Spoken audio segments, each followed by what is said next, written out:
I just want to say from the bottom of my heart, I'd like to take this chance to apologize to absolutely nobody.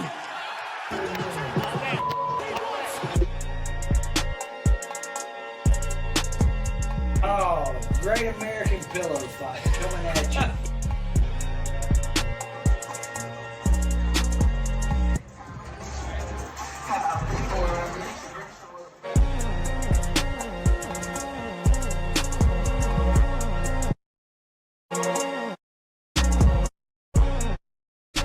Man, take me out. Somebody just turned the go switch on these suckers and people are moving a lot faster. Something's going on, and I ain't ready.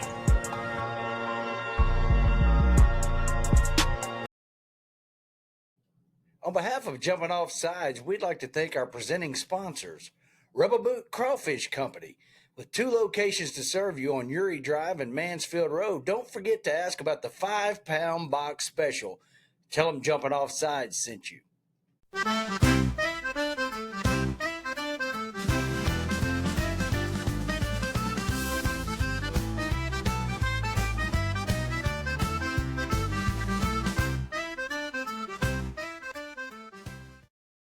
Now, from Suite 11 at Louisiana Downs Casino and Racetrack in some basement in rural Central Florida, it's the Jumping Off Sides Podcast Network. Here's your host, Chance, JD, and Mike.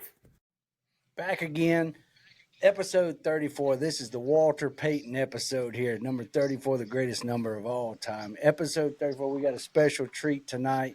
Jumping Off Sides right here from Suite 11 Studios at Louisiana Downs, where excitement is always at the finish line. Thanks, Kevin, for opening the doors for us and letting us back in.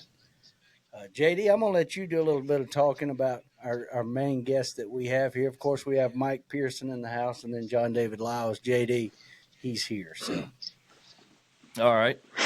So, hailing from Baton Rouge, Louisiana, played his high school ball at Southern Lab, college ball at Louisiana Tech from 98 to 2001. Gained more than 4,000 all-purpose yards and caught a pass in a then NCAA record 36 consecutive games. Senior season in 01, he helped Louisiana Tech to the program's first Western Athletic Conference championship and bowl appearance in 11 seasons. He moved to wide receiver his senior year, received the 2001 Humanitarian Award at the Humanitarian Bowl, and was a recipient of the Louisiana Tech President's Award. After college, he played 3 seasons in the NFL with the Tennessee Titans and the Washington Redskins. 2008, he began his coaching career at Franklin D. Roosevelt High School in Dallas. Moved on to the college ranks in 2013, coaching running backs at Southern Miss. Joined the Louisiana Lafayette staff in 2016 as the program's wide receivers coach.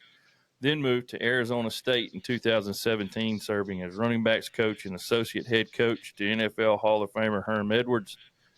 He then took the job of wide receivers coach and passing game coordinator and recruiting coordinator at Memphis in 2019, helping lead one of the most prolific passing attacks in school history. He was most recently the offensive coordinator, recruiting coordinator, and assistant head coach at Grambling for former NFL coach Hugh Jackson.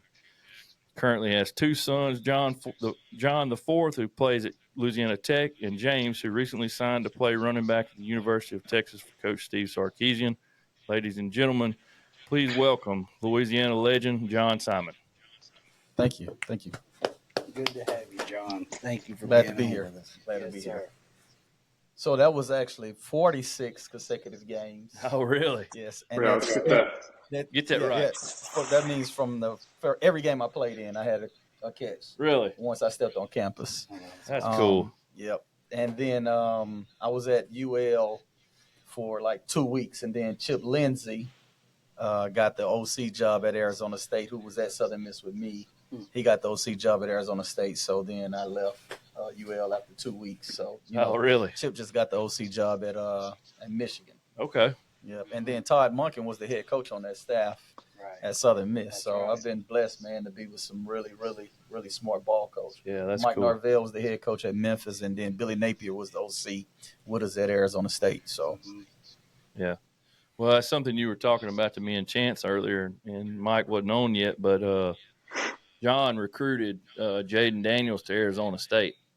So that's pretty big accomplishment looking at seeing what he's doing in the league right now. Yeah, so Antonio Pierce, I'm gonna give him all the credit. He had just got there, and he knew about because he's a California guy, so he knew all about Jaden Daniels. He's like, guys, we got to go get this quarterback. But I helped with the organization and the structure and the rules as it relates to recruiting at the time. Yeah. With Antonio Pierce, who's done an unbelievable job with his career. But Jaden Daniels was special. I tell anybody, if you just look up the fourth quarter drive when Jaden Daniels has the ball in his hands, and I guarantee you he has probably the highest percentage of all time. It's unbelievable what I've seen him do since his freshman year when the game's on the line and he's down by less than a touchdown and the ball is in his hands with 2 minutes left. It's unbelievable. So I mean, hell, they beat Ole Miss. That if Hilton catches that ball in the end zone, went right through his hands. Yep. I mean, that was a game there. So he's been doing. I mean, you saw it last night. Yeah. Just put the team on his back. Even the week before that he threw a pick. I mean, shoot, he Say that again. He just did it last night on that. He just did it last night on national TV. I mean, it's not a joke. Yeah, like you said. I mean, I love watching him play. I mean, without a question. he's just a phenomenal athlete. Yeah, you can see him before the drive, the confidence that he exudes on the sideline. Yeah. All right. Yeah, I gave me the ball back. It's time to go. Yeah. But even I don't know what game it was. Maybe a game or two before. I mean, it was a 2-minute drive. He threw a pick, and then they got the ball back with 40 seconds, and then he went back down. yeah, that was another against chance. who was it? The Eagles. Yeah, that was against Philly. Yeah, So last week. It's impressive, man. So- It's impressive. What are you looking for with your recruiting and then kids on there like that? You've got a kid like Daniels, and then you may have a guy behind him or competing with him it's that close. What are you looking for that gives them that little edge? And not like a guy. I'm not saying anybody was at Daniels' level or anything, but as you recruit and then coach. Well, the skill set and then the confidence that these guys have, along with the talent. So I look at the intangibles of not just what you see on film, but when you have a conversation with them, what drives them, their knowledge, their focus, their commitment to the game is what sets those guys apart. And that's the one thing that set Jaden Daniels apart. And his mom kind of she put a lot of good things and drive in him in some direction to guide him. So he's really good. Yeah. I'm gonna tell you another one that I was really, really excited about in high school. Spencer Rattler. Really? Spencer Rattler. So I went to Spencer Rattler's high school game, and I saw him at the Senior Bowl last year. He didn't remember. I talked to him about it. It was like 40 seconds left. It was a 2-minute drive, and the other team had the ball. And I was standing on the sideline. I said, how much time you need? He looked up at the clock. He said, about 45 seconds. I'll be good. So they get the ball back with like 46 seconds. I'm like, all right, here we go. Yeah. So he gets the ball. He's driving down. They get like on the 10-yard line. And they're winning by like 2 touchdowns. I don't know if it was 15 somewhere. But anyway, to make a long story short, it was like 4th and 3.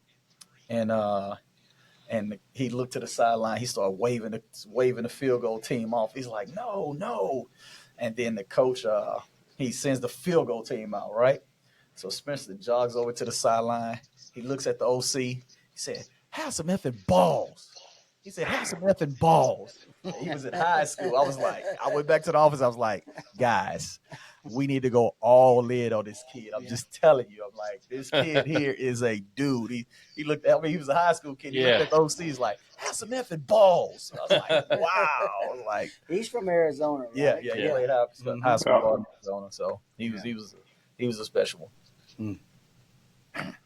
That's interesting because you see how he played at Oklahoma and then had a few interceptions there that one year, and then Caleb Williams comes in and plays for him, plays the rest of the year, and then I guess when Riley left to go to USC, like it was like they had nobody at QB because of that,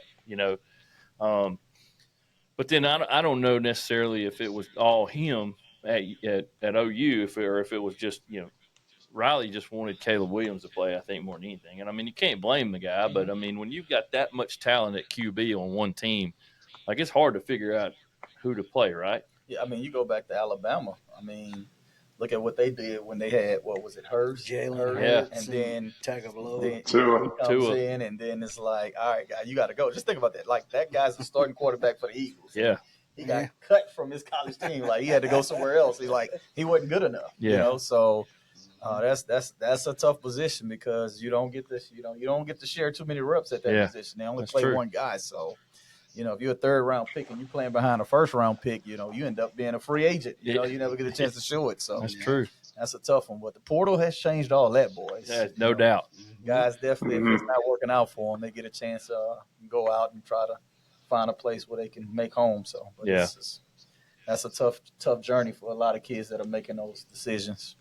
It's definitely leveled the playing field, I feel like, for a lot of schools. I mean, you can just look at the Big Ten, for instance. I mean, 5, 6, 7 years ago, nobody wanted to play up there. But now that the NIL is involved and the transfer portal, I mean, the money that those universities have and their alumni have pumped into their athletic program has changed it. It's changed the game for them. Yeah, I absolutely love it. What college football is right now, it's so much to talk about. Yeah, it's so entertaining. There's no more. There would never be a Alabama.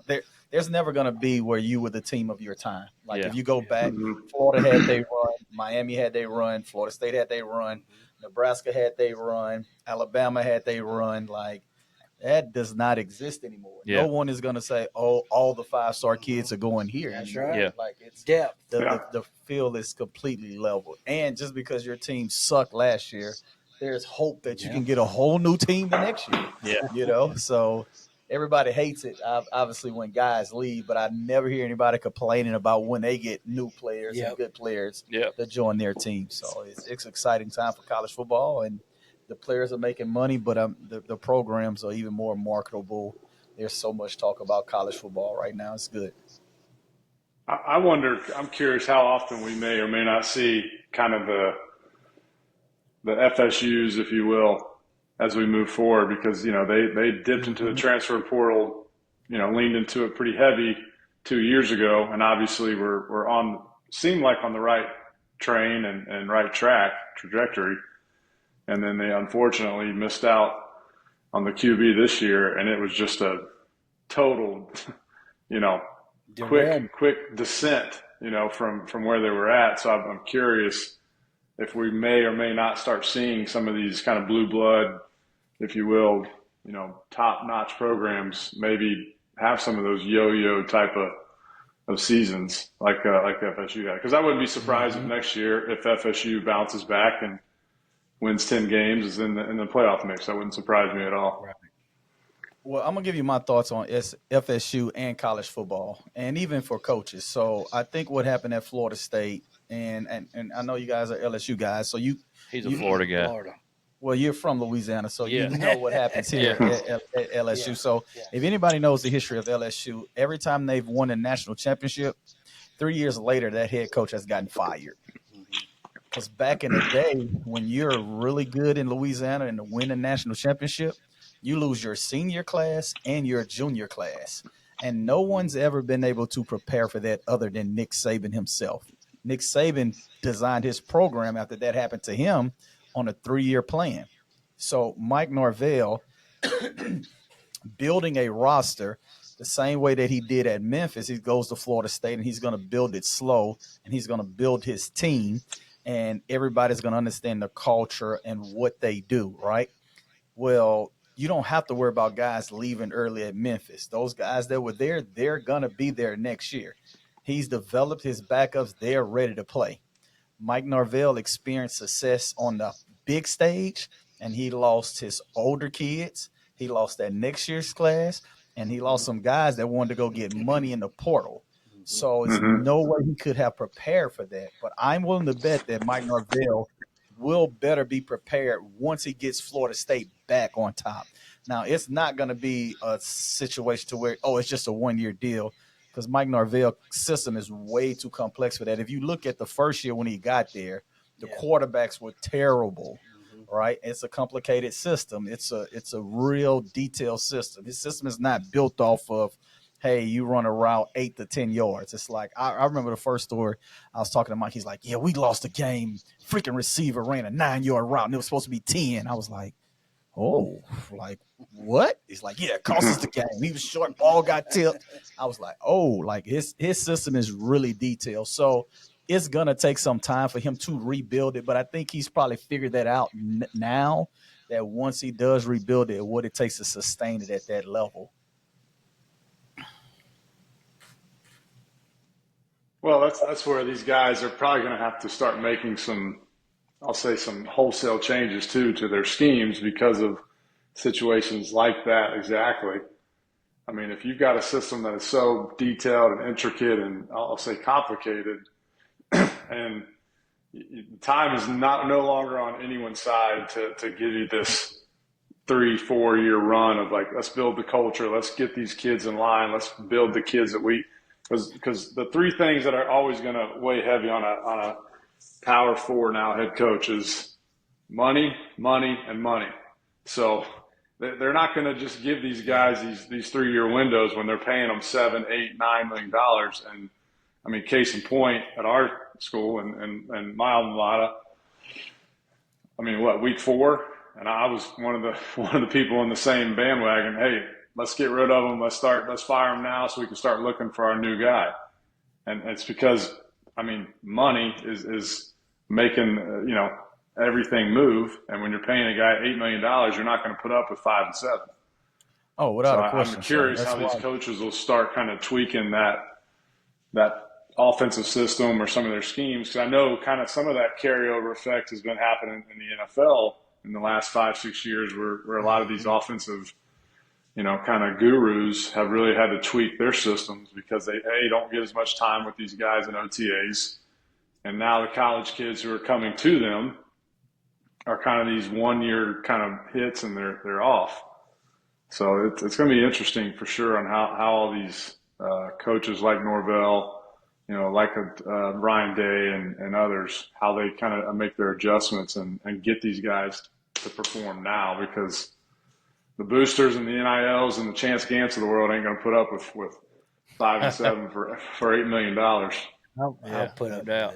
Yeah, well, I'll tell you, as long as they go 5 and 7 in the first year of that 10-year, $10 million deal, they'll probably be okay. Now, 5 and 7 years, 6 or 7 on the back end of that deal is not going to be good for you. So for Norvell, I think you're going to start seeing less and less of those. I guarantee you, it's a win-win for him this year. You know what I'm saying? If they got rid of me in the first year deal, Ed Ogeron, I guarantee he did not complain at all. No, it was time where for do him I to sign? Yeah, that's what he said. Which door do I go out of? Yeah. But that's again, I think that's where these 10-year deals are going to start becoming, things of the past. Especially, I mean, you saw just recently, they made Norvell throw in $4 or $5 million into the pot. They're going to come after that money one way or the other. And I think now it's going to be kind of this, hey, we're going to pay you if you keep performing. These contracts are going to get a little bit shorter, and you're going to get way more of the upside, but you're also going to get your ass walked right out the door if you're not performing. So you saw Mike Young too, having, it was you're either gone or you're going to take a pay cut. And sure. The only person winning in this, like these coaches, they do in the now. The only person winning is a guy named Jimmy Sexton, their agent. Yeah. Think about the money he is racking up on all these coaches that he gets all these buyouts. I mean, that's your guy. He's the smartest man in every room. I'm a dumbass for not going to be a sports agent. Just tugging on his coattails. My God, that guy's made some money. Yep. Yeah. So I doubt it. Those guys know what they're doing. They're worth every penny. I mean, you can see it year in and year out. He's like the Scott Boras of college football coaches. Yeah, and a lot of that, like you said, becomes competitive. I doubt that they made Norvell give that money back. Any coach that did that, it had to come from their heart, because it's on paper. It's a contract. Like, I'm sitting here with 80. You owe me $80 million. I doubt you can really come at me aggressively and tell me what you're gonna make me do. Not after you owe me $80 million. It's probably not the way the conversation went. If you want to pay me 56 and let me walk, I'm down. Let's go. And I'm pretty sure that in his contract, because how bad Florida State had been before he got there, where he took that program last year, I doubt if he even had a buyout in it. I guarantee you, like, it's 100% guaranteed. Especially when his name was mentioned with the Alabama job. And that's what happens with these guys, right? It's like their name getting mentioned with another job. Jimmy calls him like, hey, make sure you mention my guy's name with this job. And then it's like, then he called him like, hey, my guy's name got mentioned. You guys better pony it up. Well, look at Mel Tucker. Mel Tucker got paid at Michigan State, and that didn't last but 16 months. But that's the where we are right now, today's time and these contracts. So it's like I said, college football. There's a lot going on, the game within the game. It's exciting. Yeah. Well, it's almost like the Thorpe committee. You know how? I'm just kidding. Son of a bitch. Right. He can't help it. He can't help it. That's the only time I'll say it tonight. I promise. Thank you, Mike. Thank you for that. So who's making the decision on those thoughts? I'm sorry, I missed it. This is my first time on it. So, all right, Mike, go ahead, talk to me a little bit about this thought. Chance is on the executive committee or the executive council or whatever. Gotcha. So is that why the kids from Florida keep staying on the list? Is that what y'all that's exactly what it is. That's how come Florida's got a kid on every year. So long. It's been forever for us. So what about the playoffs? What do y'all think about the playoffs and the whole, what is it, 6 teams? How many teams is it in the playoffs that they do? Because I know now they want to go to 24 and 36. Yeah. Man, I think it's going to be like the NCAA tournament in 3 years. It's 64. 64. We'll have a play-in. We'll do it all. Here's what I've said. Yeah, I've said this for ages now, whether the BCS or now the college. They get it wrong every year, and they're always a year late. It's just it's kind of like they're so, jaded or just jinxed with their process. I don't have the answer. I'm not claiming that I do, but boo, that's no fun. What would you do, Mike? I want to know. How would you fix it? I mean, the biggest thing that I think, and we talked about this a little bit prior to the game starting, is I like the way the format is. I mean, there's no magic formula. There's no perfect. Like they say, well, Indiana didn't deserve to be in there. Well, they won their game, so don't say they don't deserve to be in there. Yeah. Versus a 9-3 Alabama is better than an Indiana. Hey, probably if you have them play heads up, Alabama's probably going to win. But nonetheless, the only thing I would like to see them do is after the first round of the playoffs is to reseed the remainder of the playoffs. Because in my opinion, fair is not the right word, but I don't see why Oregon has to get the short end of the stick and play Ohio State like as their very first game. I feel like there should just be a reshuffling of the deck to kind of let these teams, like in Oregon, who's like been the only a lottery pick, well, like just NBA, like take this. However they could do it, but I just feel like I think Oregon would be a little easier path, and not that you want to make their path easy, but there's got to be some sort of reward for going undefeated, winning your conference, and getting through this gauntlet. Well, but it was. They not got necessarily, though. I mean, look at Boise. Is Boise the fourth best team? That's what I'm saying. Like, I mean, is Boise State the fourth best team in the remaining of teams? I'm not knocking them. So is it about the best teams, or is it about your conference and wherever you go in college football that if you win your league or perform at a high level, you get a chance to have the Cinderella story? Because no one would have put Boise in back when they beat OU well. Nobody believed that they were going to beat OU. It's like, no way. I would have bet the house on OU during that time. But they got in and they played the game, and that's the only way we can know. So I hear the whole SEC. My deal is, and especially the coaches that's complaining, Kiffin, right? Like, you want to coach in the SEC, you want to play in the SEC, win your league, or go coach in the Big 12, or go play in the Big 12. I don't want to hear it. You want to play in the big league? You want to coach in the big league? Win your league. Put your big boy pants on. So I wholeheartedly agree with that. Yeah, I think from the stance of it's a combination of both. I think if you run the gauntlet and you win your conference and you do like what Boise State did, 100% they should be in there. There's also the instance of how do we somehow factor back in the quality wins and things like that. I don't have the answers. My only recommendation would be just to reshuffle the deck after that first round of games would be the only tweak I would like to see. But that's just me. I mean, that's a personal. I'm gonna tell you who's got it right almost every year, and we all wanted it to get rid of it, was the freaking BCS. Like if you go by strength of schedule and all that, and you I like play the. No, I'm saying like the way the teams were set up, like 1, 2, 3, 4, all the way through. I mean, if they would take the formula that they used and seed the 12, it would probably be better than just the eyeball test. Yeah, in my opinion, right. But I'm gonna tell you all this: who's the smartest man in the room that's gonna do this, and that is a guy named Danny Ray Mullen that just went to UNLV. He just inherited a program that Odom had that's on pretty good standing, and he goes and wins. Guess what? He's going to be in the playoff, and I think they can do that out there. I think that is the way. Like you're saying though. I mean, I get it. Hey, you're a competitor. You want to coach in the best league. It comes down to you got to win in the best league. He's been in the best league, so to speak. Now he figured it out after being at ESPN and with Matt Berry every week in studio and going, wait a minute, I can go to UNLV and win my conference, and then I'm in the playoff. Well, it's different now. I mean, they're not stockpiling talent like they did for 30 years. Right. You know?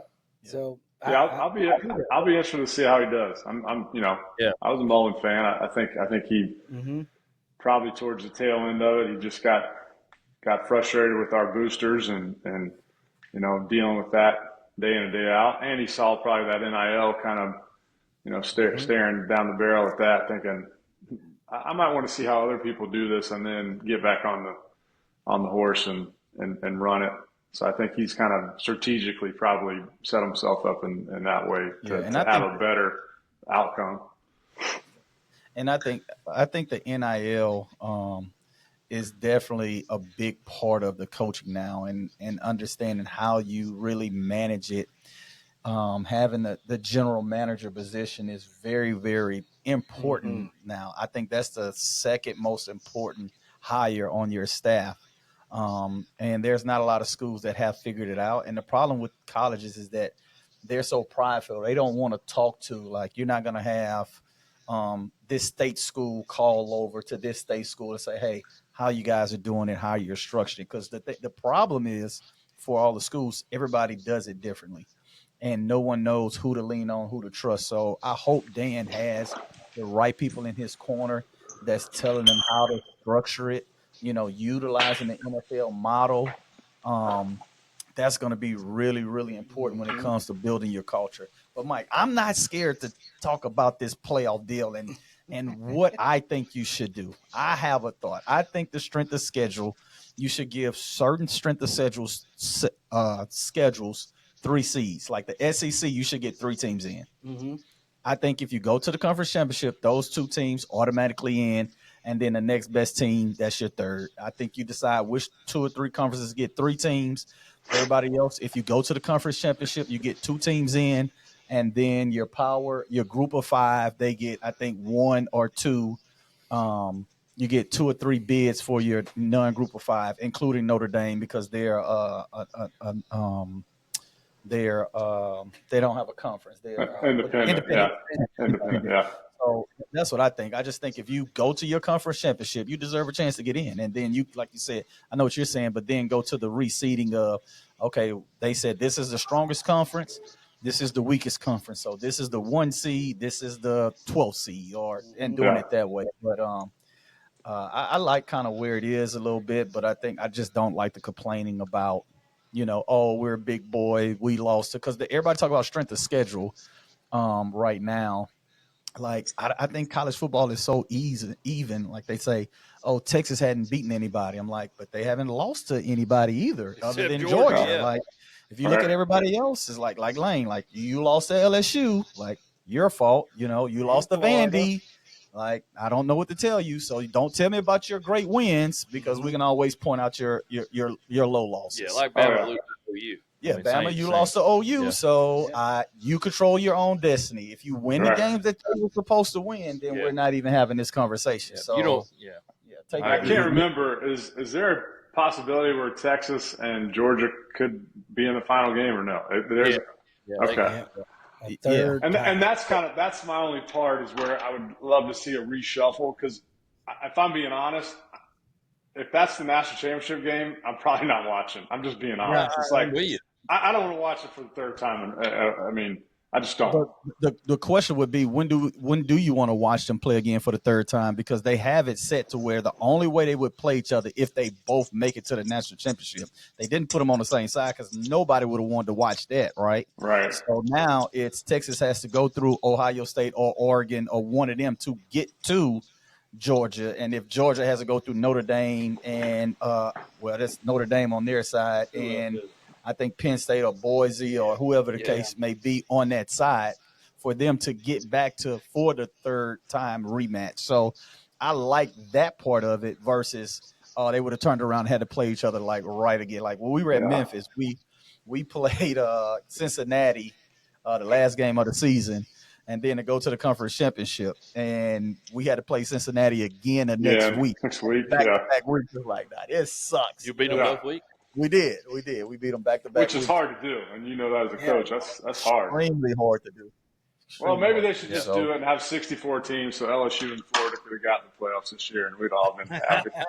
I think LSU and Florida should get an automatic bid. Thank you know, you. right. Even if they play each other, hell. But you know what? In NCAA's, nobody complains. Like who won it last year? Purdue. Who won it? Purdue won the basketball. Was it Purdue? No. UConn. Yeah, back to back. Yeah. Okay. But Purdue was in it. Yeah. Purdue had the big 9-foot kid, right? Right? So the SWAC every year, right? Because all basketball is D1. Mm-hmm. If you win the SWAC, you are the 64th seed. Yeah. You play number one every year. No one is playing in the first round. We watch all these games and they're beating somebody by 80 points. Like, oh, they shouldn't have got in. We should have put another SEC team in. Right. It's like, we should have had LSU. Like, and that's kind of my point is the college football crew, they always think they're smarter than everybody for some unbeknownst reason. So why not kind of tap into the people who have been doing it for umpteen years and try to, lean on them? Because obviously this is the first time that they've tried to, to roll this out. And like I said, it seems like every year they're a year late with how to do it. Yeah. Like next year, they're going to correct some of the complaints that all the fans and the media and people like us who are, well, I got a way to fix it. And they'll do it. And we'll probably say, you know what, we should have 4 more teams. Or we should have had, Listen, it's either the Democrats or the Republicans. Somebody don't complain. Like, there ain't no one candidate for everybody. It's just not. There's not one solution for the playoffs. It's like everybody's going to be happy. Like, somebody's going to complain about it. So it would be interesting with John's point about both teams in the conference championship get in, because we talked about this a little bit. Mm-hmm. Where does that conference championship game? Where does the weight? Because take a team, say like a 10-2. Let's just say this year, if Bama was 10-2 but wasn't in the SEC game, they might be happy they're not in it because they get in. They don't have to get beat up. They're not, putting wear and tear. So it's kind of like, do those games continue to carry weight? I think they do, but it's just going to be a very interesting dynamic as we continue to evolve in this college football playoff. Yeah, and I think that's how you just make it clear from the beginning of the season of what it takes to get in, right? Like, hey, if you make the conference championship, you're already in, and then the next best team in the SEC, y'all get 3. What is it, 12 spots? That's why John needs to be on the playoff committee, because those guys don't want to make anything clear. They want to be very secretive. And you know who the college football playoff committee is very similar to, guys? The Thor? Is it the Thor? I'm not even going to say it. I said I wasn't going to say it the rest of the night. God damn it! Gotcha. You didn't say it though. I I've said heard it. That's enough. right. I saw the alley hoop. Yeah. It was like Dwayne Wade. I felt Yeah, like we I got- was we got- I was like, oh, I got to dunk this one. Me and John got a pretty good little pick and roll going here, boys. So we'll just keep. Yeah, it just feels like Stockton to Malone here for a Yeah, minute. yeah. Oh man. The only problem I have with if you make your conference championship game getting in, okay. The reason I say that is like, okay, let's say the SEC was East versus West. You know, when you won the East, you know you had to go through the tough teams in the East. You won the West, you had to go through the tough teams in the West. Now, that wasn't necessarily to say that when you win the East that there were terrible teams like when Florida was winning it. I mean, they played one game against Tennessee. Georgia was okay. They weren't great, but you know, you also had cross division rivals like Florida had to play LSU every year.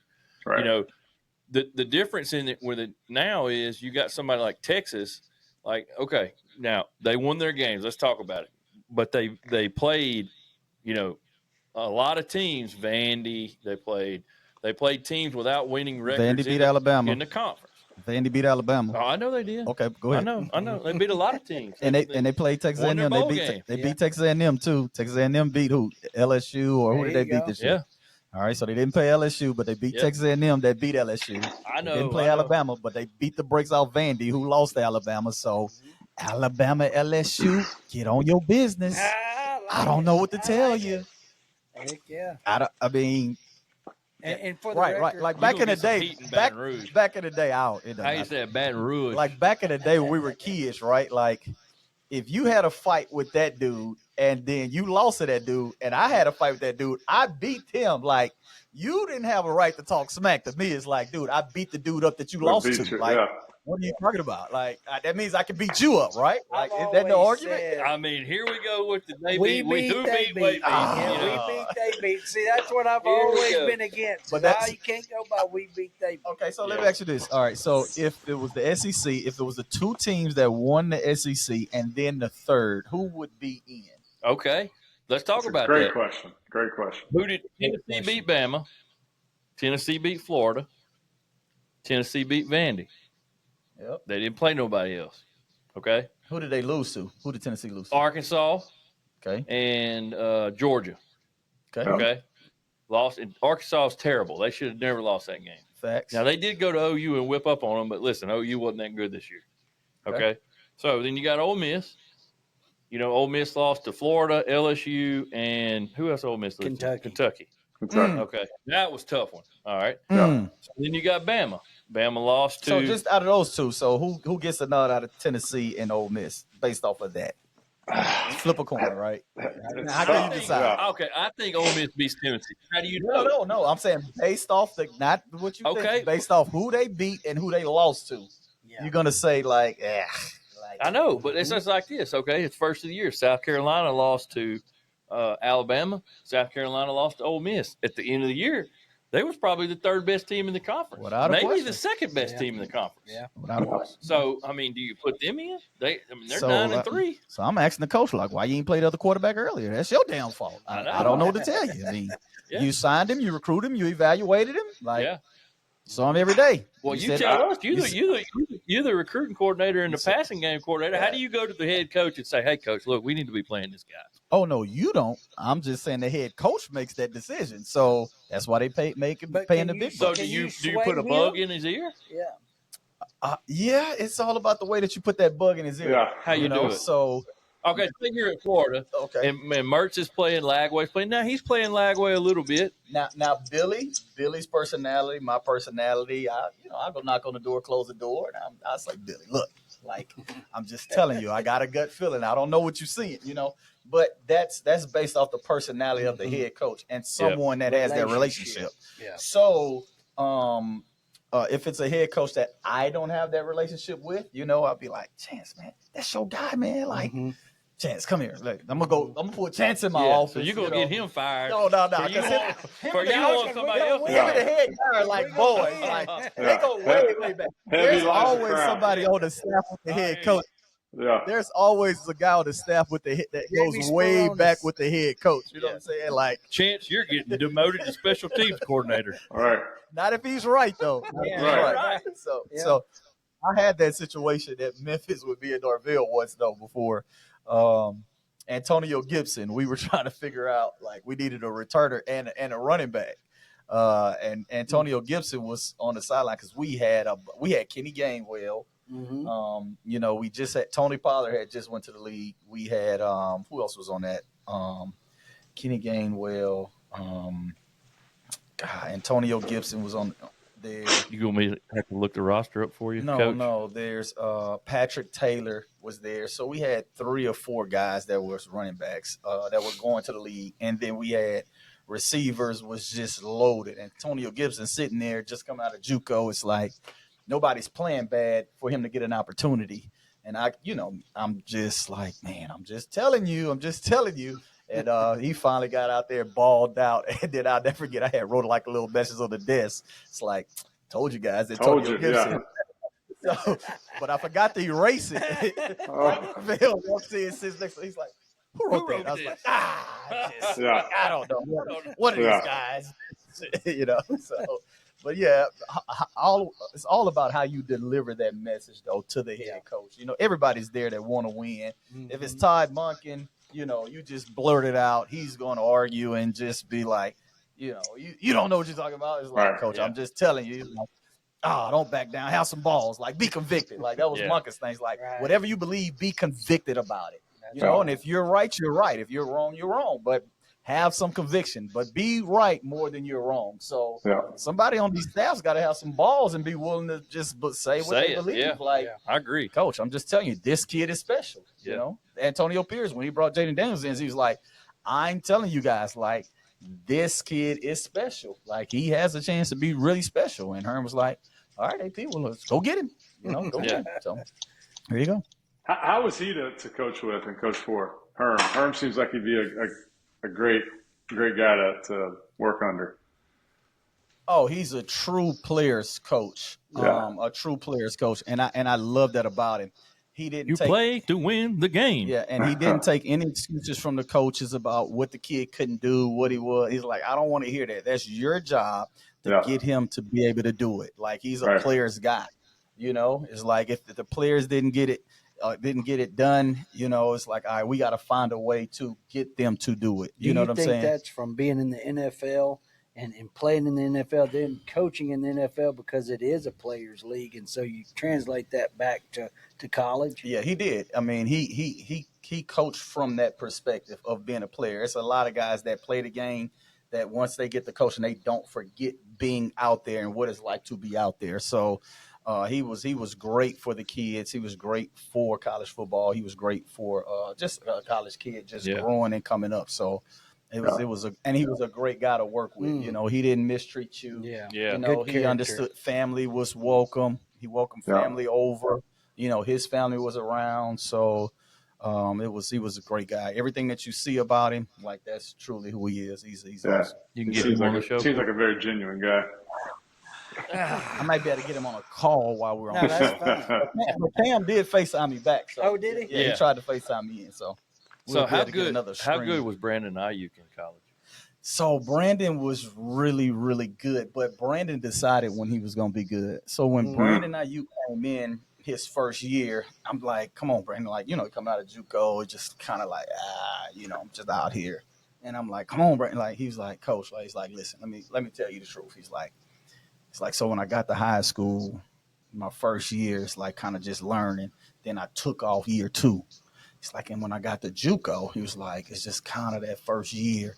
But the next year, Coach, I'm like, so this is his first year at Arizona State. So he's like, yeah, Coach, so this is my first year, Coach. He's like, I'm just kind of, he's like, but next year, I'm like, no. Because I might not be here next year if you keep acting like that. That's not how that works.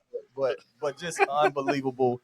He has Javon Kurtz's hands, and there's something to be said to that. Like, you go to colleges now and they measure hands. I'm like, what are they doing? Like, I don't care what they say. Like, you got a kid, like they say the receiver at USC, he wears a 5X glove. Yeah. It's like, so, that's like me throwing you the little kiddie football, right? You know how it is. That matters. 100%. They can catch it one-handed. Exactly. And I'm thinking, like, man, you got to work hard to be able to catch the ball like that. Like, you got to have some skill. If you have less than a 10 hand, you cannot just catch the ball with one hand unless you just got super stickums on your glove. Yeah. So we used to be at practice, like catching punts, and I'm doing tricks catching punts at practice. I'm like, Brandon, he's like, watch this, coach. He Odell's it a punt. Like, dude, I'm like, the hell did you?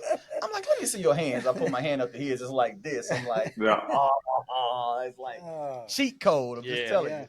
Receiver size hand. That's like the first thing I'm looking at before I look at anything else. You go in their home and like, hey, let me see your hands and your feet. Like, let me see the hands. Like, high five. Like, coach, you gonna let me go? It's like, no, stay here. Somebody get a picture. Dude, I mean, it's a funny kind of correlation. So I'm not going to say any of the names because there's a guy that played for the Oakland Raiders. Okay, go ahead. Guy played for the Oakland Raiders. Well, when he was going there on his trip, his free agent trip, you know, he's talking through everything, signs, and apparently Al Davis caught wind of them signing him.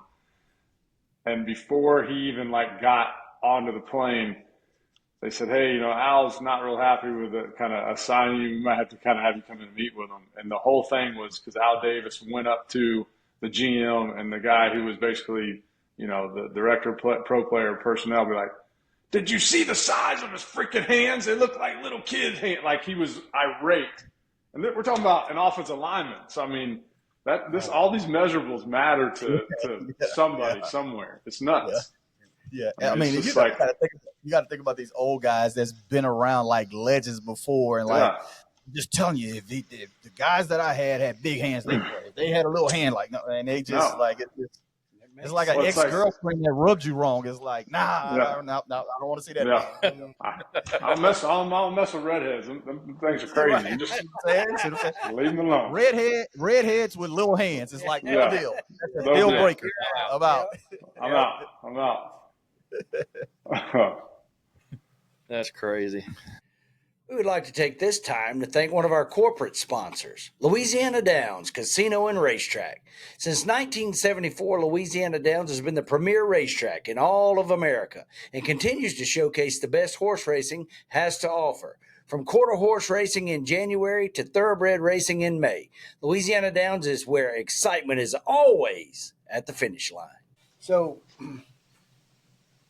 your youngest son, James, of course, Jay is at Tech, wide receiver, and he's going to do big things, and who knows what happens there because of the landscape of college football. Somebody could come pick him up out of the portal, go, but James has been here locally at Calvary, and that's where Jay was too, but James was he was a blue chipper and has just signed with Tech.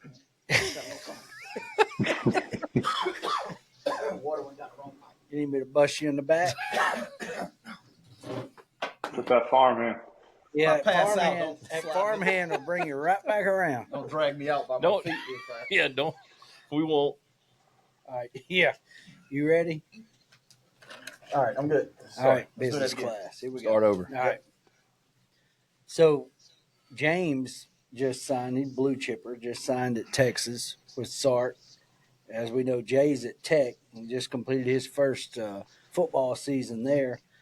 But in having Jay, you went through the recruiting process with him. Now with James, because I remember James has been pretty heralded from the sophomore year on, and probably before then, 8th grade even. I know that Coach Jaluk was talking to you about him back then. Of course, you're so connected in that world. But tell us about that process now versus when you were coming up, and Mike, when you were coming up, and how much has it changed in the way that they recruit and that they're coming after everybody, especially with the NIL now and that kind of thing? I don't think it's really changed so much. I think there's, like I said, there's different organizations that's doing it differently.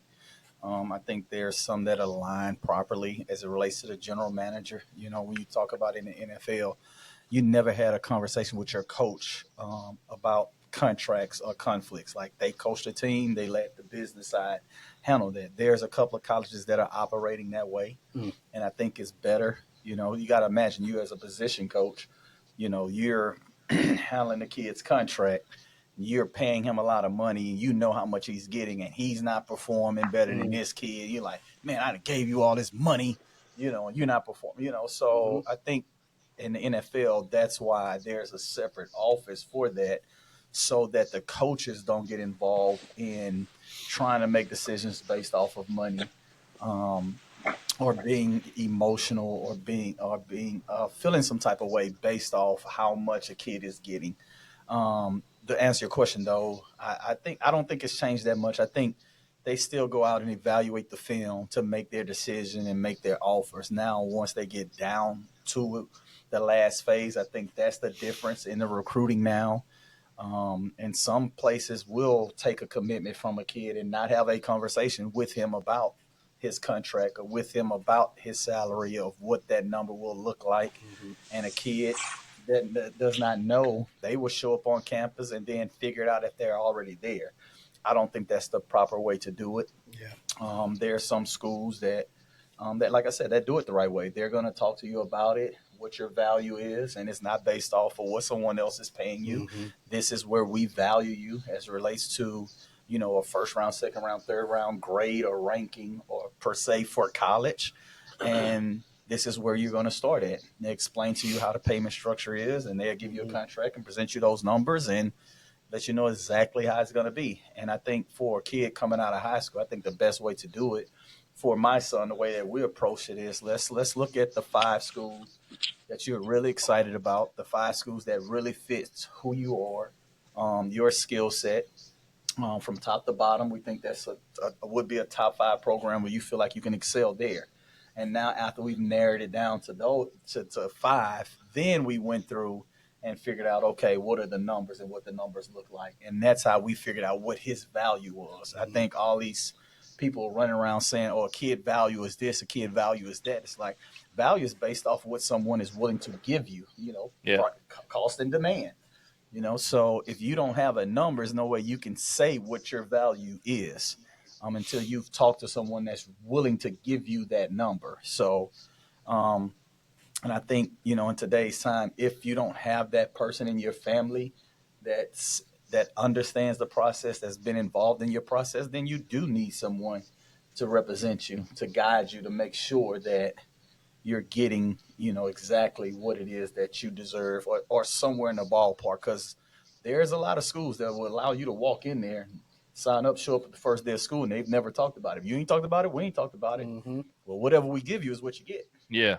So. Have you thought any about trying to help other kids do that? I have. That's what I've been doing. Yeah. This last year, I've been helping the kids that need that help, the families that need that advice. I offer my services to them, but then I try to help them on the other end understand, because a lot of kids that they're not paying their taxes, and whose responsibility? Whose responsibility is it? It's not the school's responsibility. That's true. So, and if the kid comes from a background where they don't have someone at home that can help them in that regard, I just try to make sure the ones that I know that are kind of manning my hold in my area here in Shreveport, in Louisiana, kids that I have connections and relationships with, just try to make sure they're connected with a CPA, make sure they're connected with a financial advisor if they need that, and connected with an NIL company that can kind of represent them. So I've been just kind of operating as a consultant. Yeah. Do you have a business? I mean, do you have a company? Yeah, I started my own consulting business just to help, in that regard. And I don't get paid for everything that I do. Obviously, I make the NIL company that I work with, pay me for my services that I provide for them. But helping kids with the CPA, the LLC, and the financial advisor stuff, I don't take a salary from that at all. Well, earlier in the summer, John actually had here in this suite and actually here at Louisiana Downs, you had the financial advisors here. We had these blue chip athletes and some of these other athletes being recruited here with their families to talk about that. And I thought that was really good. Yeah. And there again, Kevin opening the front door for all of us. Kevin. Yep, kudos to Kevin for that, for also, allowing us to have the space for free, donating money going towards the food and and we were able to put together a nice event. It was very nice, yeah, for the families, just to educate them on the process and understand the NIL, understand the difference between NIL, understand the difference with the NIL versus the collectives. Yeah. So and how it all. So yeah. Mike, anything to add to that? No, I'm just glad to hear that, because that's always been my curiosity and concern is like, how are these kids and their families? Because we all know a majority of a lot of these athletes are not coming from very wealthy or affluent, upbringings and families. So these numbers are, there's a kid at Armwood High School, Pringle, that signed with Miami. I think he got the final number was like $600K.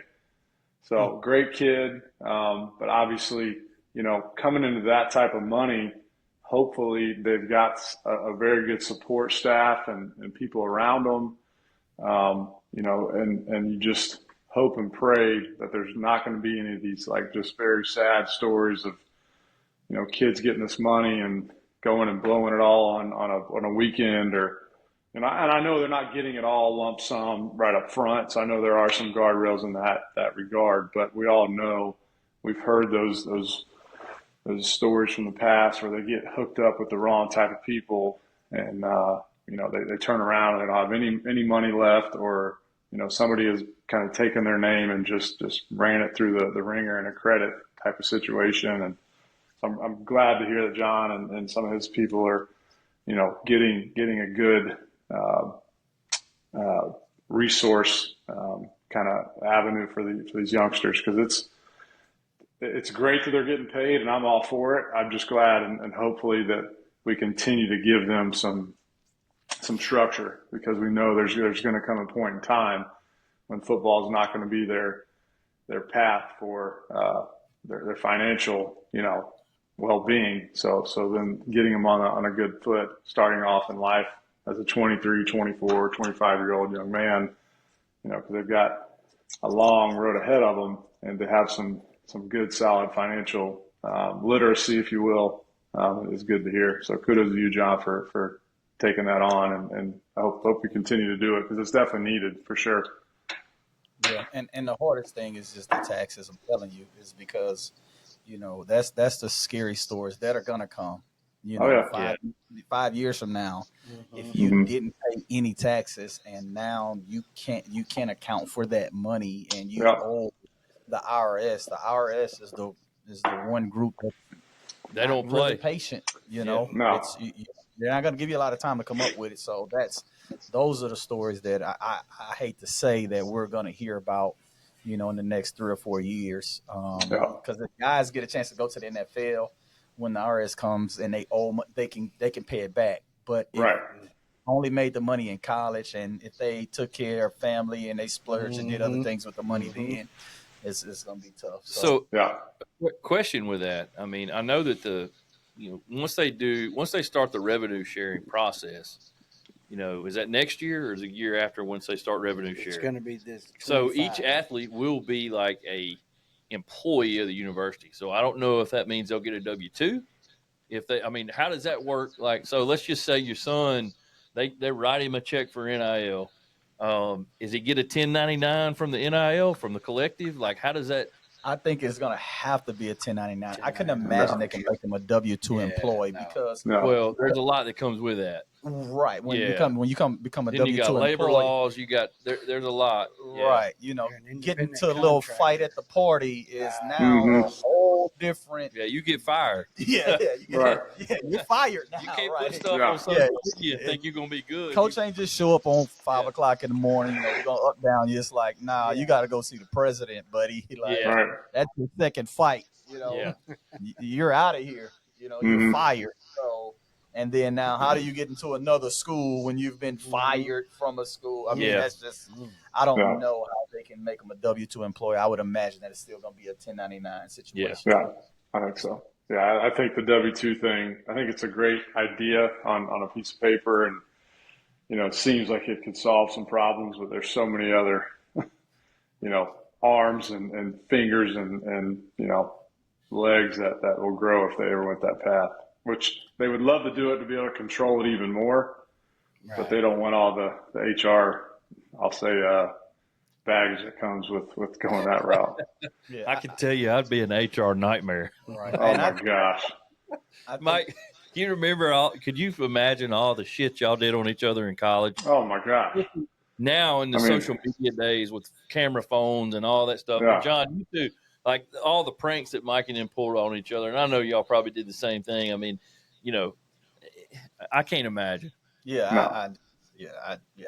that wouldn't be good. Trust me, as a former business owner, it's way easier to fire a 1099 than it is a W-2. I promise you that. Yeah. 1099, you just say, well, we're not renewing this contract. W-2, you got to go through a little more of the, well, we got to warn you, then we got to put you on a plan, then we got to put you on a 90-day plan. Right. And then if that 90-day plan is not followed up by me as your employer, well, then now we start all over again. Start over, yeah. Yeah. Which that's not here. I mean, Louisiana and Texas is at-will employment. You can fire anybody for anything. So. Yeah, that's a whole nother conversation right there. Yeah. Different state laws, all that. I mean, there's no way to regulate all that, I'm going to say this, though. I think the one of the solutions to the problem is that if we start educating the high school coaches, and connecting the high school coaches to the people in the community that can help the kids, to make sure that they're connecting the kids to, like I said, a CPA. I'm sure the high school coach has a CPA or someone that they trust, because a lot of it is the kids don't know who to trust. The coaches don't know who to trust. So you know how it is, Mike. You get in the NFL, it's like, what financial advisor? I ain't giving him my money. Like, how do I know? Yeah. Like, look at this contract. It's like, then I need somebody to read. It's like, well, I don't know an attorney. Like, how do I know this guy can? Yeah. It's just you're trusting a lot of people you don't know. So I think it'll be a good place for the high school coaches to, to vet some people to say, hey, listen, this is someone that can help you in that regard. And what I do is I try to bring the coaches in when I meet with the financial advisors to show them, like, hey, listen, let's get these kids on a real plan. And because the thing about the money is that they still get cost of attendance, Mike. Sure. They still get $1,500 to $2,000 if you're at a big school a month. Like tuition systems. Yeah. Right. So for my one, it's like, no, this is yours. This is being put up. Like if you can't manage $1,500 a month, and that's not paying your car note or any of that. No. If you can't have that as your pocket money, you can't live off $24,000 a year pocket money in college. Something is wrong. So now we're going to have another conversation. Yeah. So then you certainly don't need this money that I'm putting up for you if you can't. You're not getting that. But what happens when your kid turns 19 and 20 and legally the law says you can't tell him what he can do with his money? So there's some kids, the parents have no idea. I talk to the parents, I'm like, what? I don't know. It's his money. That's his money. I don't see nothing. I don't know what he's doing with his money. I'm like, we sometimes joke around like, it's probably a good thing back when we were playing that all we got was $800 twice a semester, because we just took that check right to our landlord and said, here, we don't want our rent to bounce, so here you go. And then we didn't, we had nothing left over to begin with. So we were very financially wise. It was just give it to your landlord and then it'd be fine. Right. Just pay up. Any extra money you got is like, hey, let's just pay up a couple of months, guys. So, hey, we're good. We're good for 6 months. So. Between that and going to the cafeteria to eat, I mean, what? Let me ask y'all this: y'all both played, so could you imagine going to eat at some of the stuff they got now to eat? They got full-time chefs on campus, all this stuff. Like Unreal. Mike talks about going to Gator Dining and just eating. What do they call it at Tech? What was it? Oh man, I can't remember. But it was terrible. They had the Burger King in there, they had the Chick-fil-A, but everything it was bad. Listen, I've had food poisoning twice in my life, and both of them happened at Gator Dining. So I'll tell you how good Gator Dining is. Not anymore, Mike. It's pretty exquisite. Oh, no, it's now. Yeah, that's what I'm saying. It's a whole different ballgame. It is amazing. It's a legit training table. And the kids are still complaining. It's like the food. I know.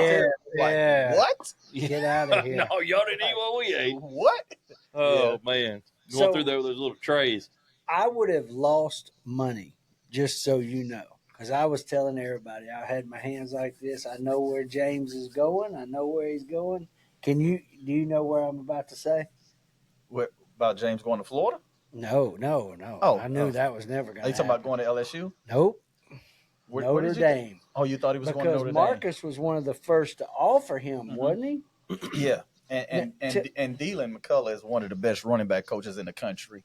Behind Jabbar Jaloop. He does an unbelievable job. And Jabbar has done a really good job with the guys that he's had. Yeah. You look at the success his guys has had since he's been at UL, and success his guys have had at Florida. So definitely got to tip my hat off to Jabbar Jaloop on what he's done with his kids. And he does a great job building relationships. But at Notre Dame, Dylan, he was a running back coach at the Kansas City Chiefs. Correct. So, and when you look at his teach tapes and his videos and his drills, he runs the combine. When he shows up to the combine, they're like, nah, you got it. Like, you take the guys through. So he's well respected in the business. I have a great relationship with him, and it's a great place. Yeah. Just every place is not right for everybody. What was the deciding factor on something like that? Because, like I said, I was like, yeah, James is going to Notre Dame. Guys. Well, you have to be real with who your kid is. Like Notre Dame is a big, physical, like cold, like it's different. High academic school. Oh, we're going there. Like you gotta really like school. And they're gonna tell you that when you get there. They're like, "Hey, listen now, like you don't get to pick like what teachers you have, like Mike had. Like there's like, hey, Mike, like no, you take Mr. Johnson for English, and you take Miss Smith for that science course, and not at 8, at 10, because she's gonna work with you a little bit. Right? Like, there's no working with you at Notre Dame at all. And my son still has some maturing to do, right? And that's my responsibility, not to be honest about it, not lie and say, oh, no, he's a super responsible kid. Like, he's going to be there in class and locked in, and he's never going to fall asleep. I would be lying. Like, I had concerns. Like, I don't know. I'm like, Dylan, like, God, like, you... but this place is like, this is like real school, Mike, you went to Florida, I went to La Tech, it was like they value the small community at Louisiana Tech. They value football guys at Florida, I've seen some of the guys got degrees from Florida, you know what I'm saying? Listen, my wife and I joke all the time. My degree is a degree, and her degree is actually legit. So we don't pull any punches. There's 2 schools within the school. We all know that. Right. Yeah. At Notre Dame, like there's like so who's gonna be my son's like one-on-one? It's like no, we don't have one-on-one tutoring. Like we don't. He's like what? Like who's gonna make sure that he's y'all out? It's like we are student athletes at Notre Dame. Oh, okay. And look, my son looked at me. He's like, man, I don't know about that. Well, to me though, that tells you that much more about how wonderful a coach Marcus Freeman is. Without a question. Because I'm gonna tell you something else about that program. They can't get transfers. You never hear about a kid in the portal going to Notre Dame. You can't get in once you've been to a regular school. Like you don't academically. So they're like, come to us first, because if you go somewhere else and you don't like it, like we're not going to be. I mean, you would have to go to like Tulane or Rice or somebody like that. They still won't let you. Only case in Greg. point. Well, to John's point, the kid who transferred in from Duke, curriculum at Duke is probably very similar to the curriculum at Notre Dame. Yeah. So it worked out. He said, like Riley the kid that came Leonard. from Duke, Riley Leonard, you got to come from somewhere like Duke, prestigious school. But did he graduate from Duke? Was he a grad transfer? I think so. They can get you in Maybe a grad transfer, but just like, hey, we're transferring in. I don't know. Yeah. I don't know. That's true. I've never thought about that. So how much did James agonize over those last couple of schools before picking Texas? Like who was in the top 3? So it was Notre Dame, Texas A&M, I'm glad he's not Alabama, and LSU was his top 5 schools. Yeah. Well, I remember early in the process too, Saban was high on James. Yes. Saban was like all over Twitter with him and stuff. And so I was like, so it was Notre Dame or Alabama for me because of the Saban factor, which I'm glad he didn't go since Saban's gone now. But Yeah. So for me, and our family, the things that we looked at, right? We looked at it was a new staff at Alabama, and I think in today's time, when with the transfer portal, when you fire a coach and kids are running, it's going to be a little chaotic. Yeah. And then I think having another coach to come in behind Saban like that is hard. Like, Oh yeah. you go to a place where you can just implement, hey, this is what we do. This is how it's like, someone is, well, Saban did it like this. And so I think that's going to take It's him gonna a take couple of time, years yeah. for him to I wouldn't really want to say, follow him. really say like, this is my program. Yeah. So Mhm. I just wasn't really, and I didn't get a chance to build a relationship with him because he's been a new coach. Like at this point, your kid, you've been going through the process for some years at this point. So we didn't have enough time for any new coach. Yeah. And so same thing at A&M. So, you're trying to figure out, it's like, but I don't know what they're going to do. I don't have any film of Yeah. them playing. I don't know this head coach. I don't know how he really feels about my kid. I don't know the OC. They're just kind of stepping in on the kids that have already been recruited that's on the before, board, and that's talented. That's They're tough. looking at the star. So for me, it's like, they don't know my kid. That's hard. Yeah. Now I'm trying to go in and get a feel for it, but it's hard. And the running back coach at Alabama, he did an unbelievable job. Him and my son, all the position coaches did a really good job. Yeah. But those were just other factors that we were considering when you're trying to make that decision. So what about Frank Wilson? You like Frank? Yeah, I like what Frank has done Yeah. as a ball coach. Frank is like a head ball coach at the university. Yeah. Just his connections, his relationship, what he's accomplished in his career, and where he is. But the same thing, I just had questions about where they were. Yeah. And the direction, new offensive coordinator, Mm-hmm. New quarterback, new system, the history of what they've done with running backs that are not from South Louisiana. True. So I know I'm from Baton Rouge. I know all the running backs at LSU, like Florida. Like most of those guys are from Florida. Mm-hmm. Especially until Billy, you had a coach that wasn't from Florida, but most of the running backs that have had success over the years since I've seen them at LSU have been running backs from South Louisiana. So I just wasn't sure if. And You've had a few though. I mean, you look at like Charles Scott, Jonesboro, and then you had the couple of kids from Leesville and stuff like that. I mean, you've had kids, but for the most part, you're right. Yeah. So the number one running back in the country was from South Louisiana. Yeah. With my son. So going into that situation, you gotta. And it's a kid from Ash too.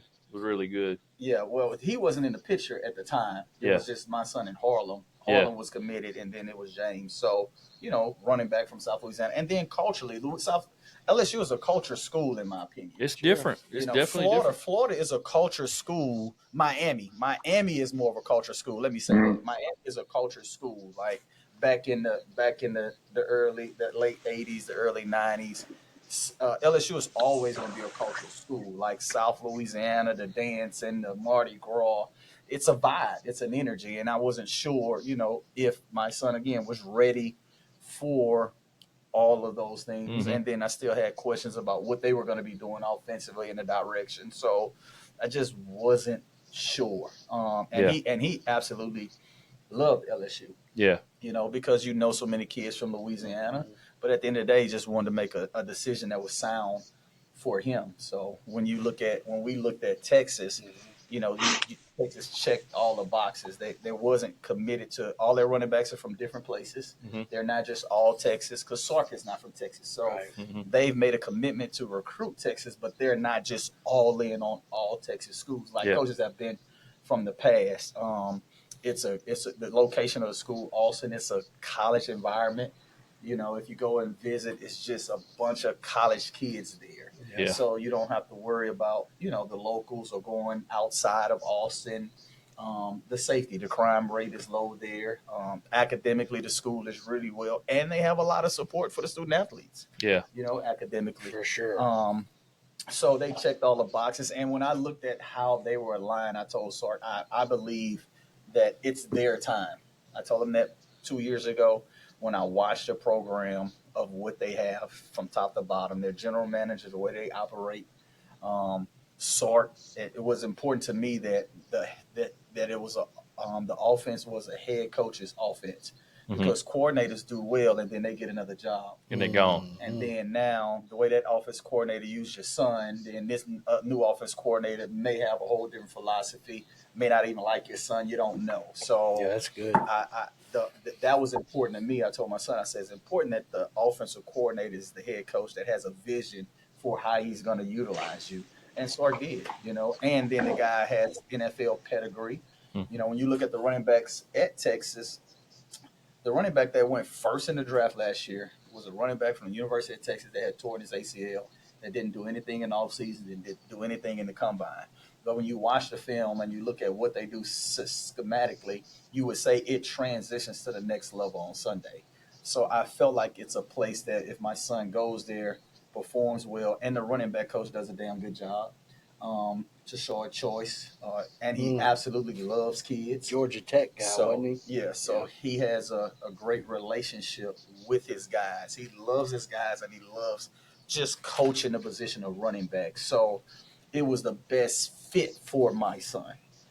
That's what I felt, and that's what we felt as a family, and that's what he felt. So, and it wasn't a knock on any other school. But at the end of the day, you got to make the best decision for your kid and where, based off their personality, their character, their skill set, and their mindset. Yeah. So I felt like that was the best place to bring out everything that he is and give him the opportunity. And if he doesn't get it done, it'll be on him. I won't look back and be like, well, this or that, because I know it's a damn good coach that does a good job, that cares about kids, and I know the system fits what he does. Yeah. That's all really good. We're going to do these pick-em games before I got to get off, and what do you want to do? Yeah, no, absolutely we can. We'll just do a pick 'em on them too, because I don't think we have the spreads. Yeah, we don't. I mean, I can look them up. I mean, no problem. It's fine. This is tomorrow. This is Wednesday. Tomorrow is LSU midday. Oh, Yeah. LSU play tomorrow? Yeah, they play tomorrow midday. Yeah, they play tomorrow. No, it's tomorrow night. Oh, is it tomorrow night? Yeah. Okay.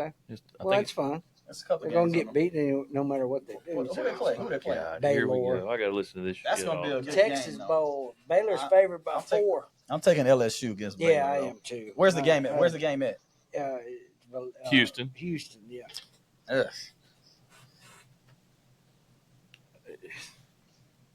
I'm taking Chance loves to hate, man. He I'm loves taking- to Well, hate. I'm sorry that you take it so bad there. I'm on not taking YouTube. it bad. You just love to hate. I mean, I can't. I mean, I Mike, don't know Mike, what you want me to console do. him a little bit. Come up I here and say- console. I think the back of his throat's still sore from Joe Burrow's, you know what, back there yesterday. Good gracious.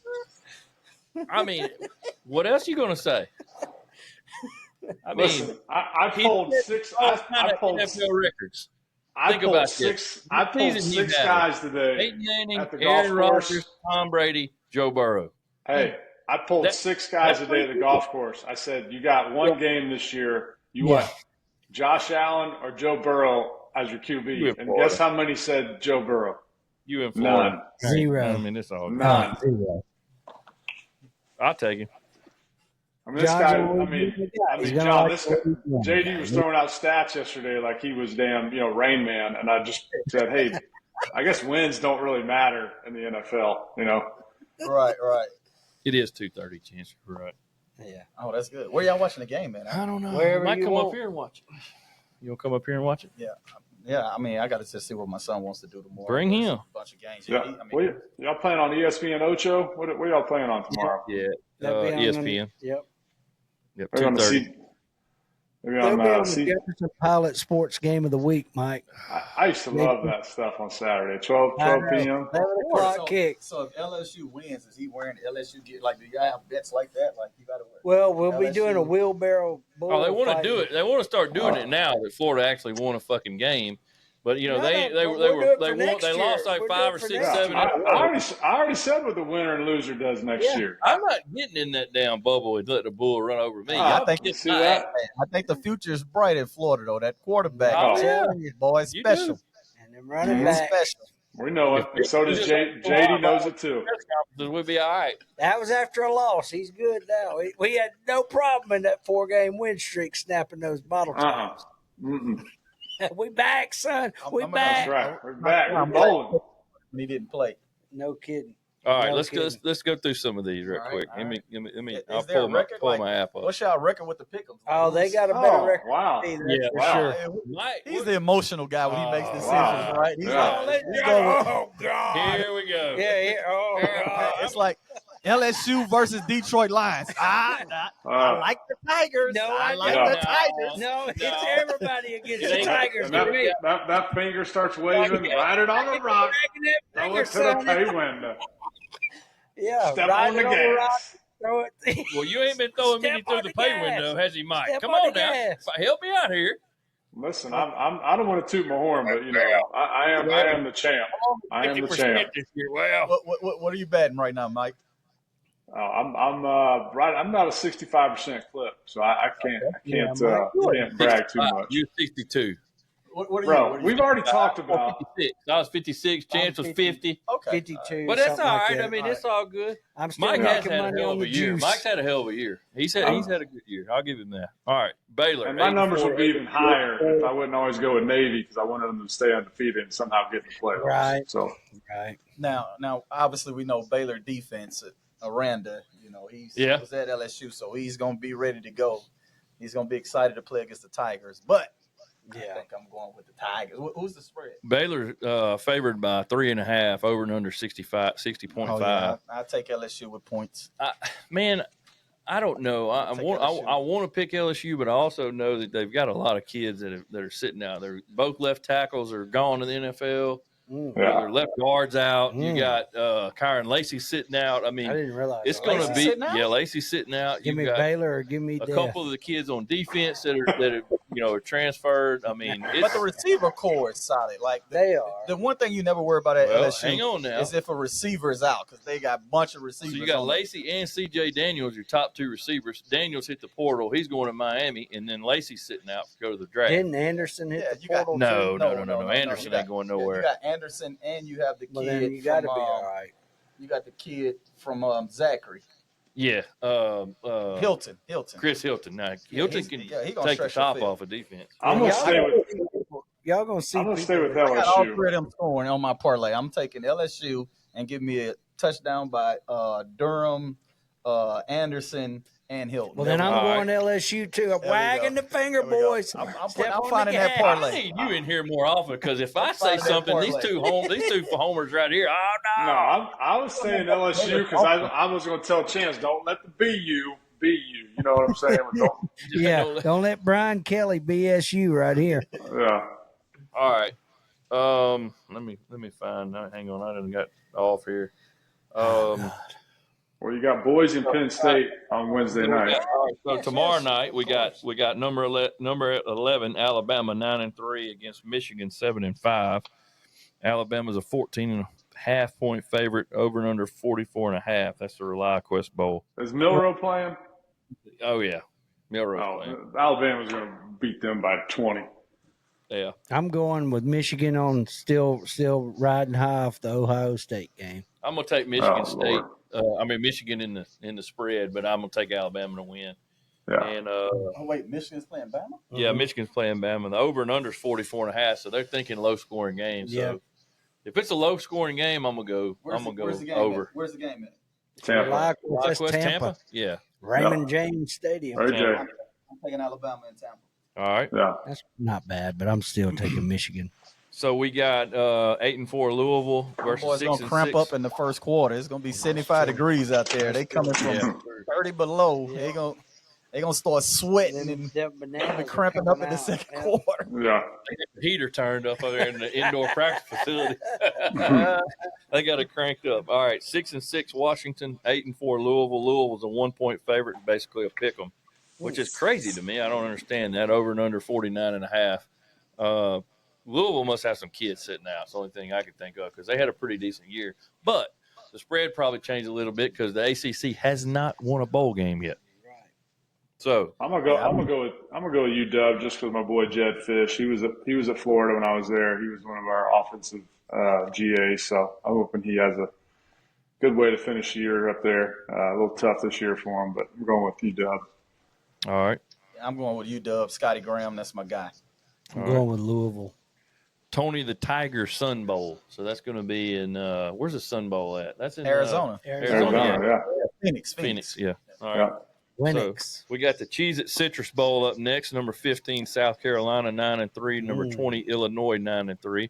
South Carolina is a 9-point favorite, over and under 49.5. What's South Carolina record? 9-3, What are they with that quarterback? undefeated. Yeah. South Lenore Carolina. Sellers in South Carolina. South Carolina win. Carolina's back, do they boys. I'm cover? just telling you. By What's the spread? 9. I think they do. Illinois? Yep. I think they do. Illinois Bielema. has been playing good. Fat Bert. Yeah, what's that? Fran? Who's? No, that's Bielema. Syracuse I'm thinking about. Bielema's the head coach. Remember, it was at Arkansas? One that looks like Butthead. Yeah, I'm going with South Carolina. I take the points on South Carolina.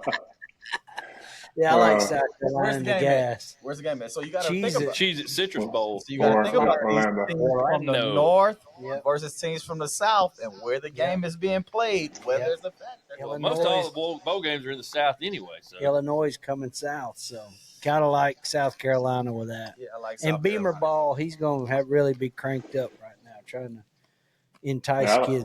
I like South Carolina. I'm I do going to stick too. I with think the South SEC Carolina- boys.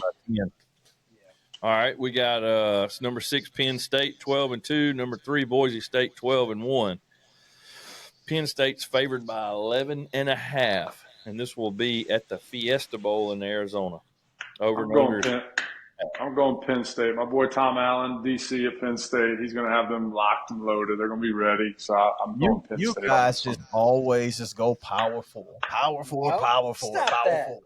Stop that. I am going to stand on the table and I'm going to say Boise State's going to cover, but Penn State's going to win.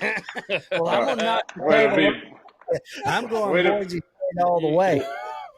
Hey, Yep. John, if you're going to be a bear, go ahead and be a teddy bear, son. Just be big. Right. Yeah, I, not Boise agreeing going to with cover. Teddy. Yeah. Nah, I like Gotta win. Boise Boise all the gotta way. cover. Boise to win. Boise to win. All Wow. right, Chance is going after it. All right, Sheesh. so Wednesday, January 1st, New Year's, number 5 Texas 12-2, number 4 Arizona State 11-2. This is going to be played in Atlanta, the Chick-fil-A Peach Bowl. Second time in Atlanta in a month for Texas. Spreads 13 in favor of Texas. Total over and under 51.5. I think there's no way Texas doesn't just wear these boys out. So maybe I'm wrong, but I think it's going to be a bloodbath. Yeah, I think Texas win. I don't know Yeah. about the bath.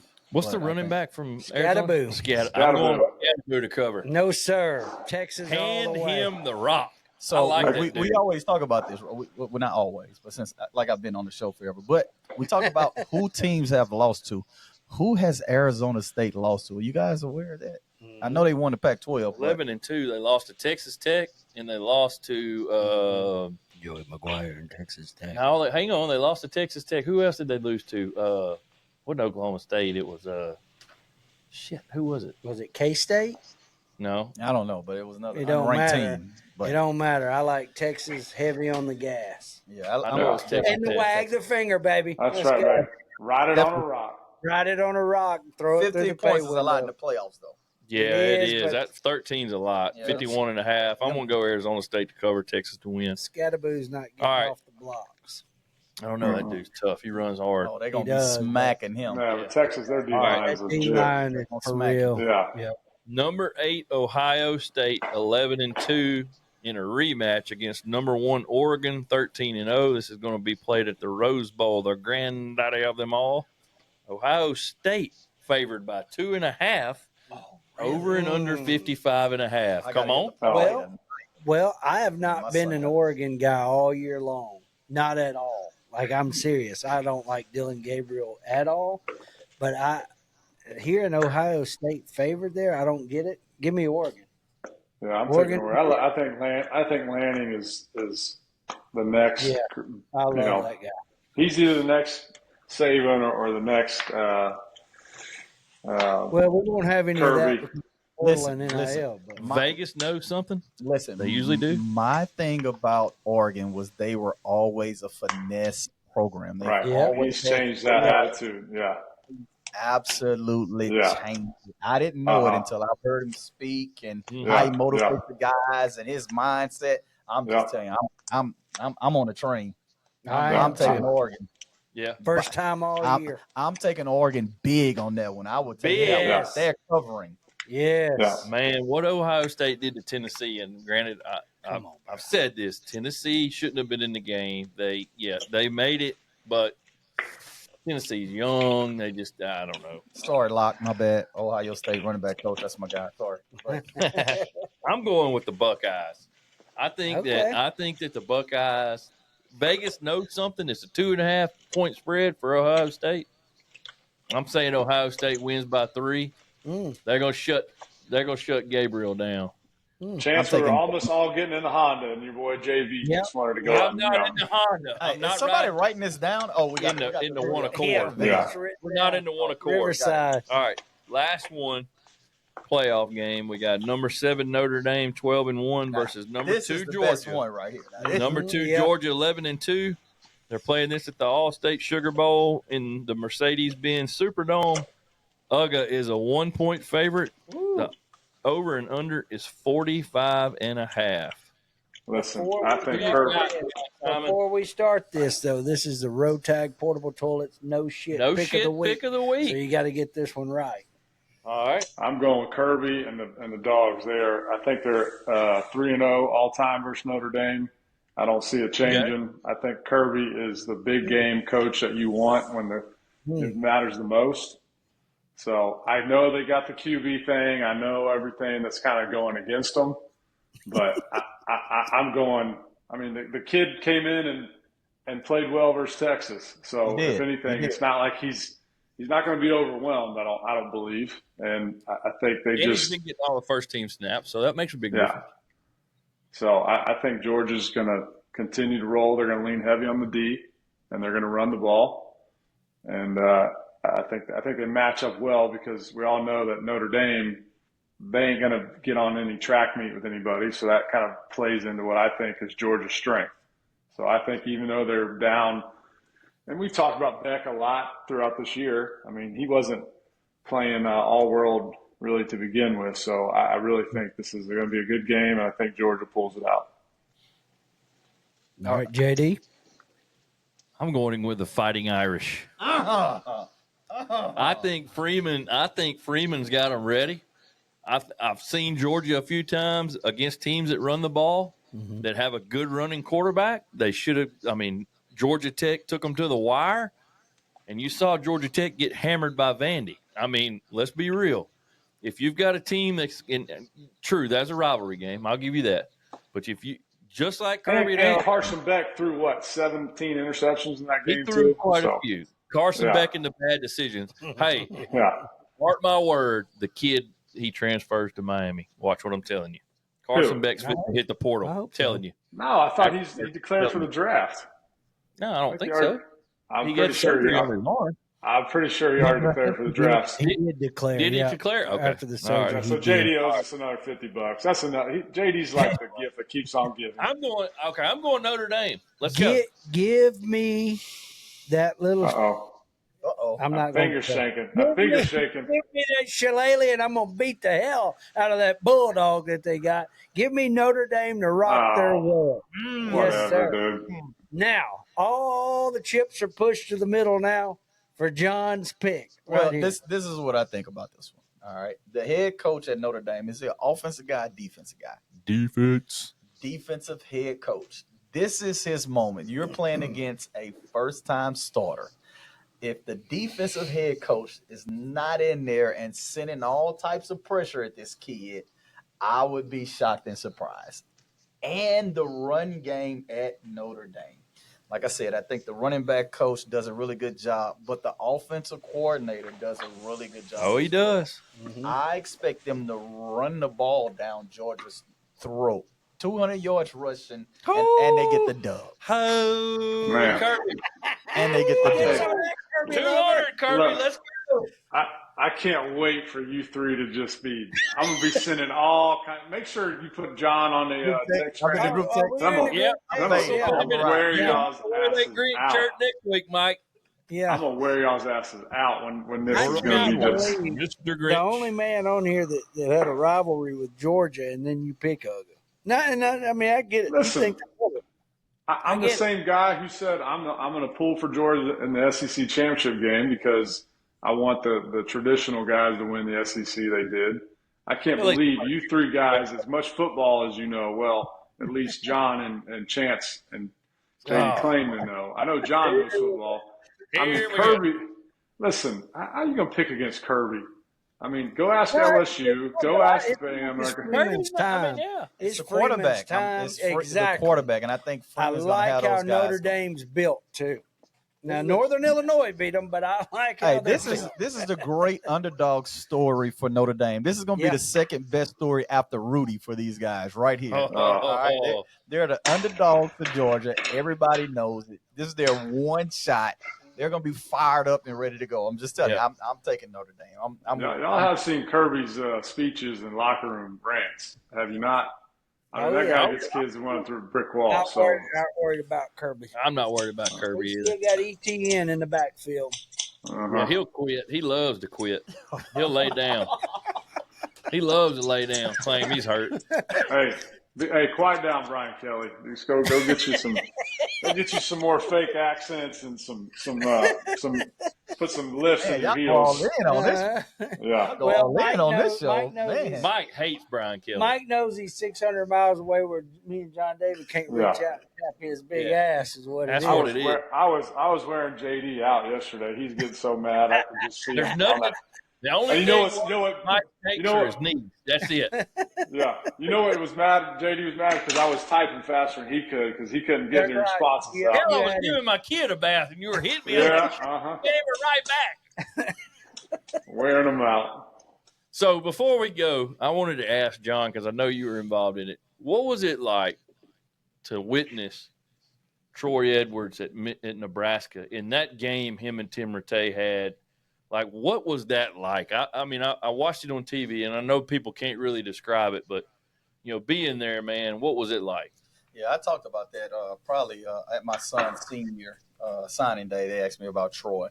And the game is one thing. Mike, you familiar with Troy, what he did in that game? He had 22 catches for 405 yards receiving. I know of it. I mean, I played with Troy in Jacksonville, so I mean, That's right. he's a good dude. Yeah. But the thing is about Troy, he will talk. So before the game, the media asked Troy, what did you think about Nebraska? Now, y'all got to remember, this is back in Nebraska's day. They're the Alabama of their time. Yeah. You know, they hadn't lost a home game in like 8 years. And Troy says, I've watched them. They don't have anybody that can cover me. And they printed it in the paper. So the head coach, Gary Crow, comes in. He's like, Troy, just don't do that. It's like, why, Troy?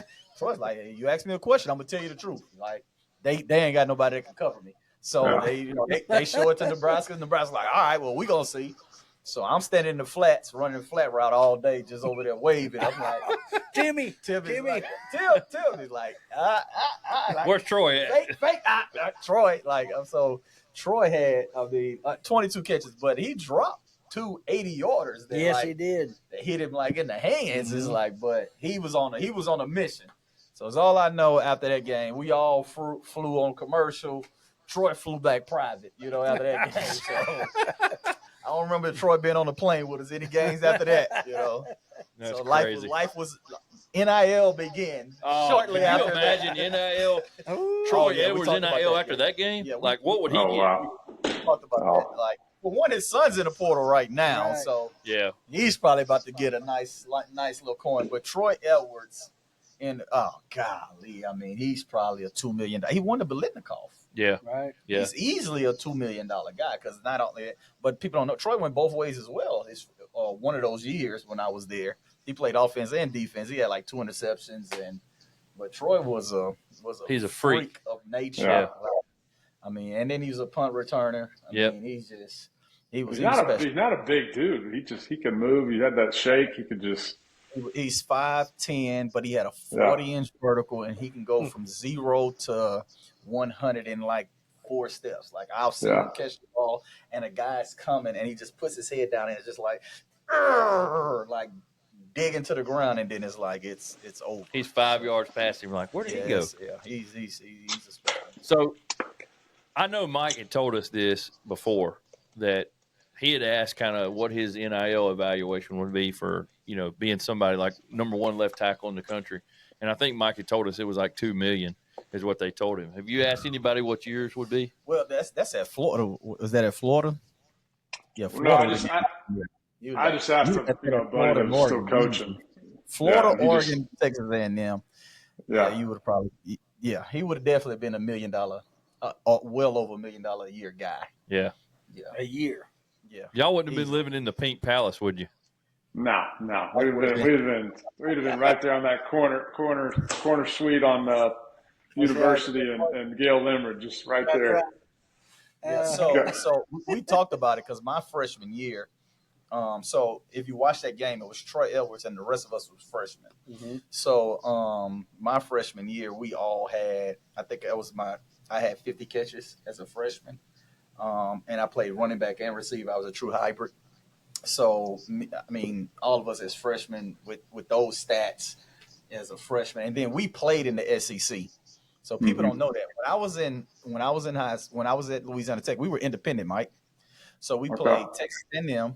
We played Nebraska. Then later that year we played Texas A&M. Beat Alabama. We beat Alabama back-to-back years. They didn't play us anymore after that. We beat Alabama. Auburn. Played Penn State. Played Auburn. Played Kansas State, played USC back in April. Like, whoever had a bye week, that's who we played. It's like, because that's how we funded the program. But now I look back on it. So when they finally put us in the conference, because we would only win like 3 games, we play an SEC schedule. So they put us in the conference, they put us in the WAC, they put us last. I was like, dude, like, we've been losing, but we ain't been losing to these cats. You know what I'm saying? Like, we won the league. But yeah, if you looked at the teams that we played, oh yeah, we would have all been in the. We played Miami that year. We kept Miami out of the national championship, and I think that was 2001 because they picked that was when they was going by your score and how you cover. Yeah. Back in that day, they was picked to beat us by 35, and they only beat us by 14. Yeah. So that hurt them in the rankings of the point stuff. So. Oh yeah, that would have been in 2000. Yeah. Yeah, I would have probably I would say what I know right now as a running back, running back hybrid receiver in an NIL day, I would have probably got about 100,000. That was solid. Come on, you more than that. No. Running backs is different now. Don't let nobody fool. I'm telling y'all the market. Yeah. I'm just telling you, running backs are not getting what you think they're getting. Now, if you're the starting running back at Alabama, at some of these places, or you're a 5-star kid going in, but a guy transferring from Louisiana Tech, after a freshman year, I mean, now maybe after my junior year or something, like if you're going to be the starter, okay, yeah, you're going to get some money. Yeah. But, Well, there's a lot of people that don't know this, but the kid at Ole Miss, Trey, what's his name? Trey, wide receiver at Ole Miss. The kid from Tech. Yeah. Harris. Trey Harris. He was a freshman All-American at Louisiana Tech, transferred to Ole Miss. First team All-SEC, Now, he got more money after that SEC. Yeah. But when he got to go to Louisiana Tech, probably wasn't, to go to Ole Miss probably wasn't that. Yeah. So, Boys, I'm going to hit it. Y'all have a happy new year. I can't wait to text you after the Notre Dame-Georgia game just to rub it in just a little bit more. Well, that, my friends, is episode 34, Jumping Off Sides. And here we always strive for perfection and do what, Mike? Let JD do this one. He's so good at it. Strive for perfection and settle for excellence. there we go. Jumping I off got sides. it right. You can't ever get it right. John Simon, thanks for joining us, man. This Yeah, was we awesome. appreciate it, John. We appreciate Thanks, it, man. Mike. It's been fun. Talk to you soon. JD, we're signing off. Chance Gant, we're out. Happy New Year, boys. all right, same Happy to New you. Year. I just want to say from the bottom of my heart, I'd like to take this chance to apologize to absolutely nobody.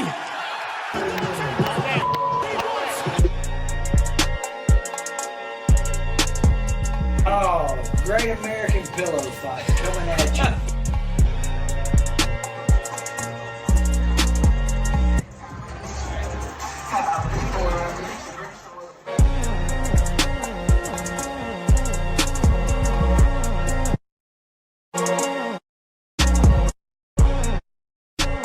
Take me out. Somebody just turned the go switch on these suckers, and people are moving a lot faster. Something's going on, and I ain't ready.